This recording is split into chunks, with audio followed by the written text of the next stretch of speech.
I got a phone call yesterday from the local authorities about the storm warning. Käisime praegu koosolekul ja mees ütles, et ta sai ametliku hoiatuse, et sellesse piirkonda saabub täna õhtul 5 ja 9 vahel suur äikesetorm. Aga kuna lubatud tormini olid veel mõned tunnid aega, jätkusid pro-klasside sõidud ja ega ei saanud ka publiku vähesuse üle kurta.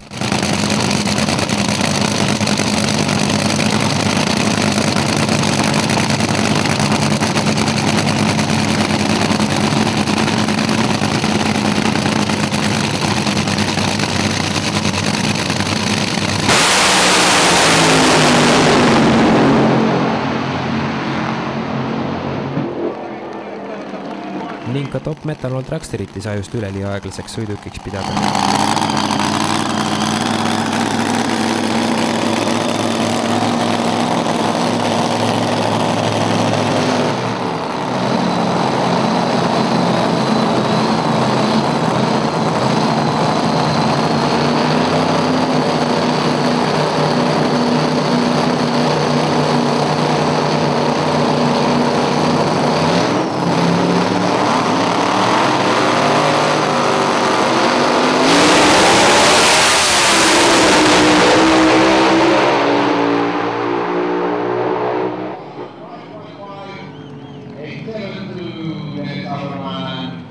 Ja taas oli käes hetk, kui Godzilla veeres stardiväravast läbi ja vastaseks oli talle seesama sinine, ülisuure mootoriga Ford Mustang.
Nüüd ma tundsin esimest korda ära, kuidas auto läheb käest ära.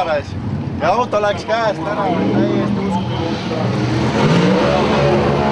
Keulin on paljon, niin ne otti takaränkaasta 60 jalkasta.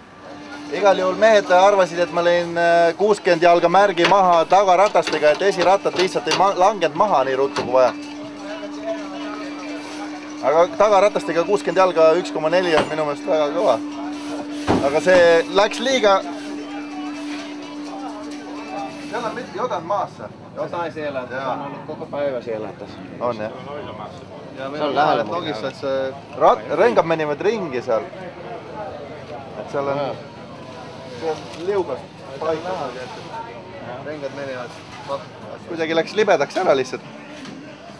Ma ei tea, ega me vaatsime nende, kes nüüd praegu sõitis, ta sõitis aeda.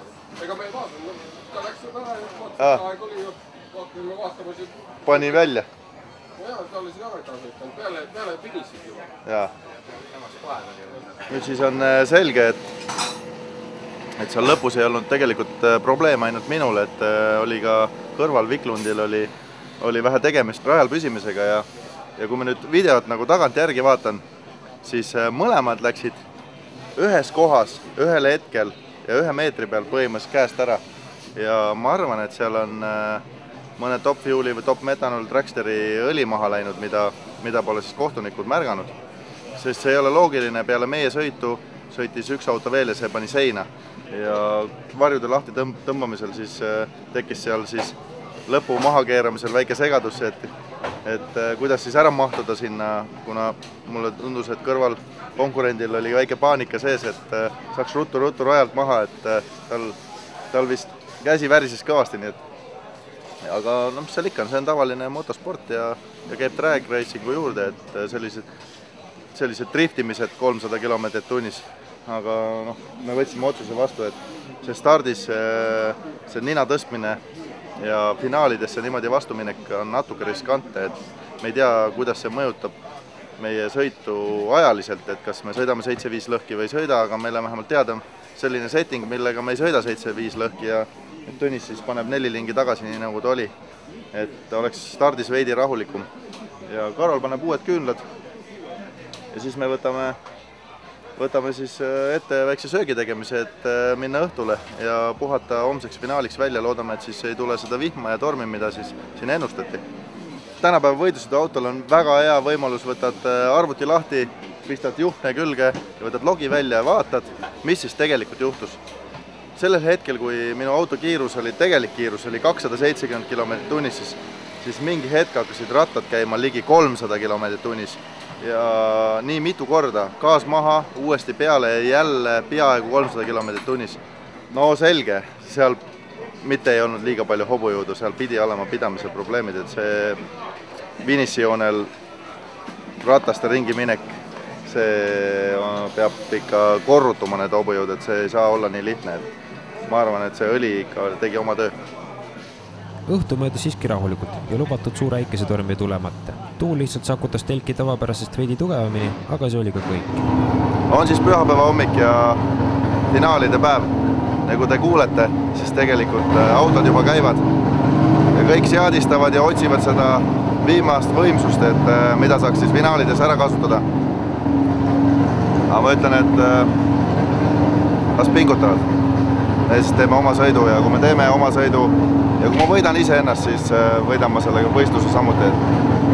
Et praegu teeme väiksed hooldused ja vaatame, et ma üles ärkaks, sest et 10 päeva siin müra käes ei ole olnud lihtne, et see on tegelikult olnud väga kurnav ja finaalideks ennast kokku võtta, selleks tuleb palju kohvi juua. Nüüd läheme vaatame, mis seal laua pealt leida on. Ja kohe peale hommikus ei kasuski Viljar koos Tõnisega tegelema mootori peenhäälestusega. Teen praegu sellist täppisseadistust, ma vaatan üle, kus kohas sellised konarlikud kohad on, millega ei ole aega olnud tegeleda. Nüüd ma proovin neid kergeid koormused, siin lühikäigud ja sellised gaasi andmised natuke sujuvamaks teha, et see on tähelepanuta jäänud vähe aega, et sellega ei ole aega tegeleda olnud. Aga nüüd ma saan teda iga korraga aina paremaks ja paremaks, et see on hea. Ja nii toimuski meie ümber päev läbi mootoritega müristamine. Ühelt poolt olles ümbritsetud Outlaw tiimide poolt ja teiselt poolt kõrval asus kohe pro-moodi meeste telk, kes olid samuti üsna lärmakad naabrid.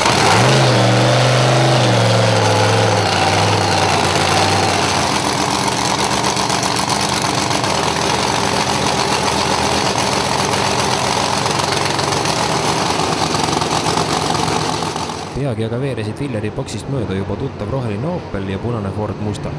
Ja see oli ilmselge märk sellest, et ka Villaril on paras aeg stardi poole liikuma hakata. Läheme starti ja kuulujutud räägivad, et meie vastane on katki, et tegi avarii. Aga noh, see on motosport.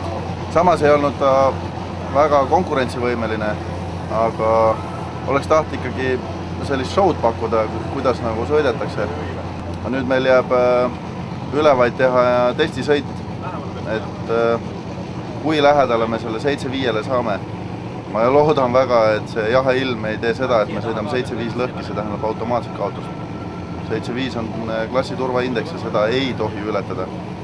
Sellele piirile on lähedale sõitnud meie klassist ainult 3 autot. Ja eilse seisuga aegade põhjal olime me teised. Nüüd on eliminaatori skeem üles pandud ja me lähme nüüd 5. paarina peale. Ja peale seda vaatame edasi, mis otsuse me vastu võtame, kas me paneme võimsust juurde, võtame igaks vähemaks. Aga ma arvan, et 7-5-5 kuskil sinna kanti on see aeg. Kujuta ette, me ajame tegelikult taga sajandike ja tuhandike, mitte enam sekundeid. Et proovi see autot niimoodi seadistada. Õnneks on vähemalt siiamaani välja tulnud. tietoa ja odotellaan tälle päivälle, ehkä saamme suorasta tietoa, miten Arilla on siellä sairaalassa mennyt, mutta yleensä oli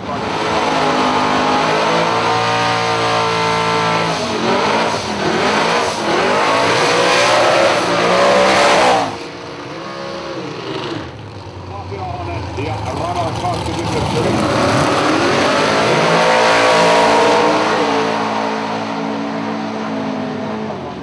on paikka jatkossaankin.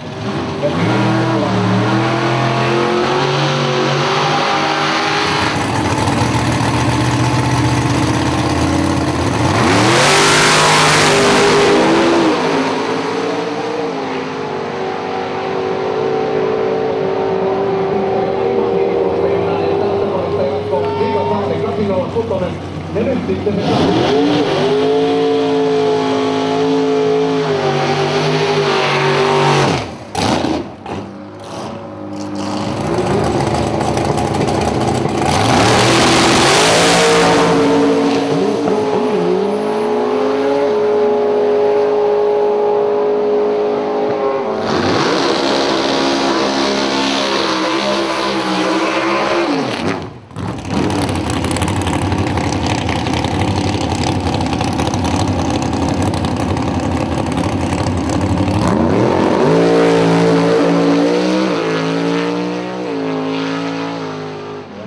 katsotaan millainen aika tähän parantaa pöytään. 8.41. Näköjään lopetellaan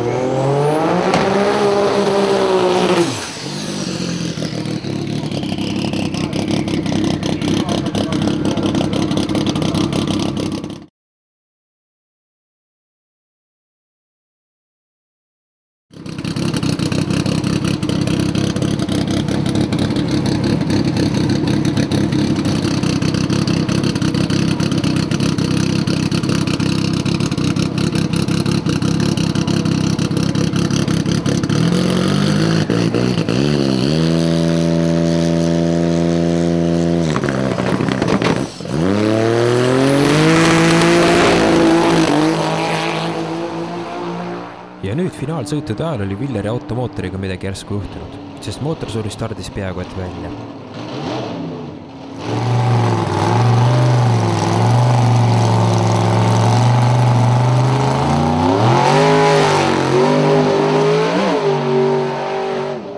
Ja taas soolosõit, mis oli selge märk, et veel üks auto oli napilt enne finaalsõite pidanud katkestama.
Selle sõiduga oligi Outlaw klassi esimene finaaliring sõidetud ja nüüd läksime vaatama, et mis Villeri autoga siis tegelikult juhtus.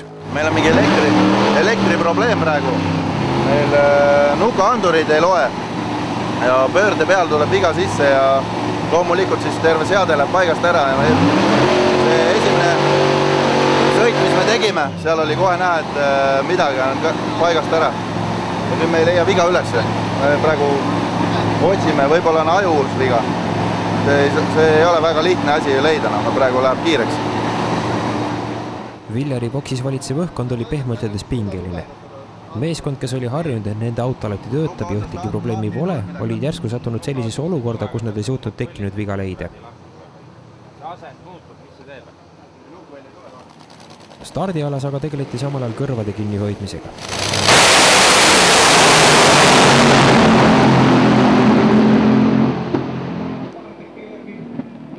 autosta 4.49 kilometriä.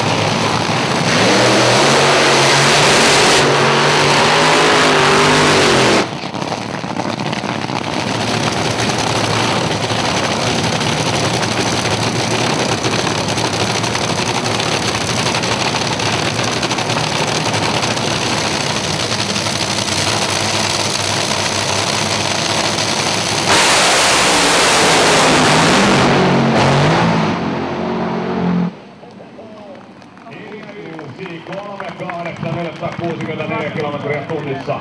4.13 for Antti Horton. He will continue. Hieno veto. Patrick Pers 6.299. And his run went to the smokes. Ja selline oli esimese ringi järgne eliminaatori skeem. Järgmises sõidus pidi Villar kokku minema Karaneniga, kes sõitis oma Dodge Challengeriga umbes 8 sekundi aega.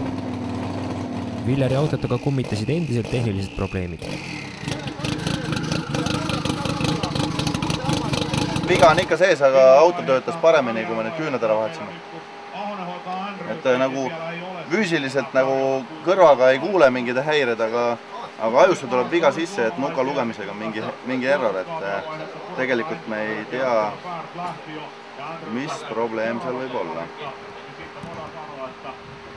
Aga natuke veel aega õnneks, natukene on aega.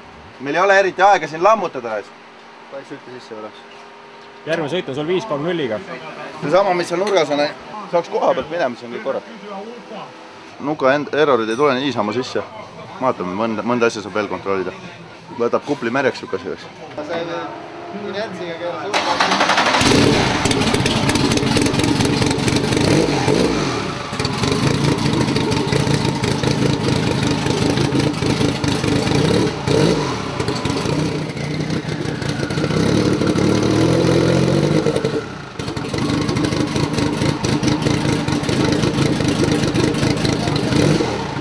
Ma ei tea, praegu töötab vähemalt ilusti, errorid loeb sisse, ma arvan, et ajus on mingi viga. Aga kiht on vaadata, kui mingi imelikud hääled on või keegi sagib, et tavaliselt ei ole harjutatud, et meie jubedad sagime ja närvitseme auto kõrval, et käivad ja ükshaaval vaatavad. Kui läks transbreakiga ilusti üles ja pau, et kõik töötas ideaalselt, siis vennad läksid laiali, mõtlesid, jälle läheme sama lugu rääs. Kõik korra. Kaarteri tuuletus polnud ju siin nädal aega keegi tühjendanud. Sinna koguneb ju seda alkoholi sellist kondentsi ja samas mingid õlijääke ja see oli vaja välja lasta, et mine tea, millal see üks hetk sealt üle ära hakkab ajama ja raja peale ja siis jälle kativad ära.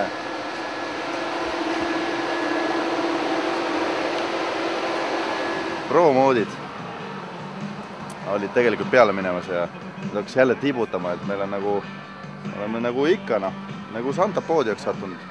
Kogu aeg natuke tuleb, siis kuivab ära, saab jälle sõita. Siis nad vaatasid, et ohoo, üks mees sõitis rajalt välja, aega läheb, ärme neid SM-klassi lase peale, laseme nüüd jälle Pro-klassi. No arusaadav, nad tulid kaugelt ja las nad sõidavad, et midagi hullu pole.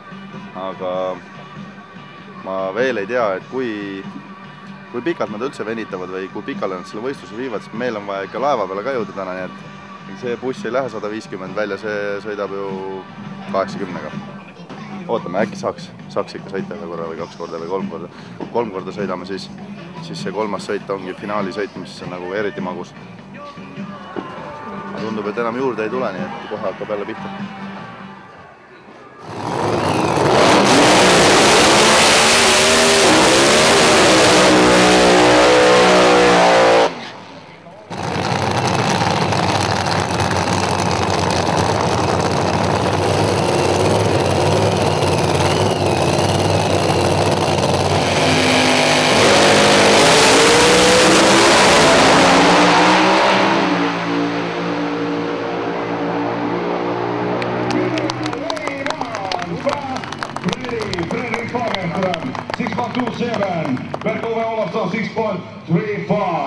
And the winner is... ottaa Jimmy kiinni jo reaktioista ja katsotaan ehtikö... Lõpuks line-upis. Aata, ma näen, et konkurent pole veel saabunud. On küll. On taga või? Tuleb. Väga hea, väga hea.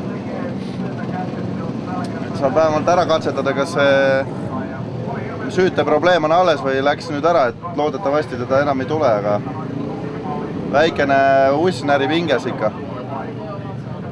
aga küll toimib, paneme kiivri pähe.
Ja nüüd oli vihmraja nii meres kasvanud, et võistlus tuli peatada ning raja peale tulid taas tänavakoristusauto.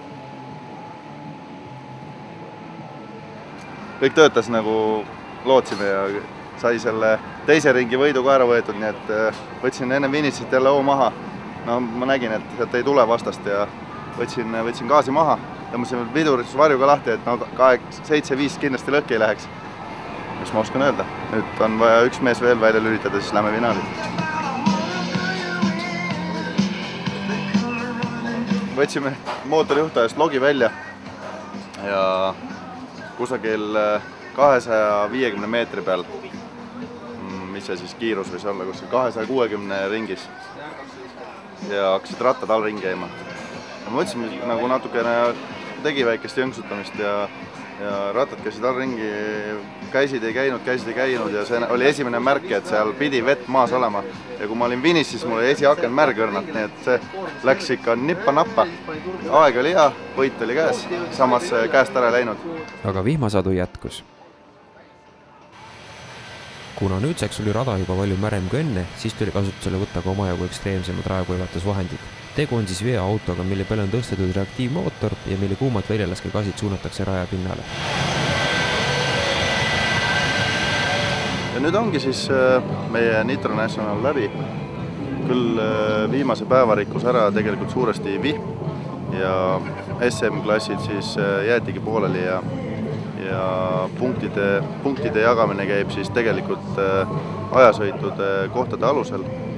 Ja meil on siin saada teise koha karikas, aga kuna meie Tallinki laev ei oota, siis me kahjuks ei saa ära oodata seda autastamist, mille me oleme tavaliselt suutnud ära oodata, aga kuna pro-klassid, siis pro-moodid ja top-fuelid ei ole veel sõitnud ja nüüd tundub, et vihma tõttu ka ei sõida, siis autastamine toimub tegelikult peale otsust, mis saab, kas nad sõidavad või ei sõida, nii et nüüd jääme siis selle kohaga hüvasti ja näeme siis Nitro Nationalil järgmine aasta.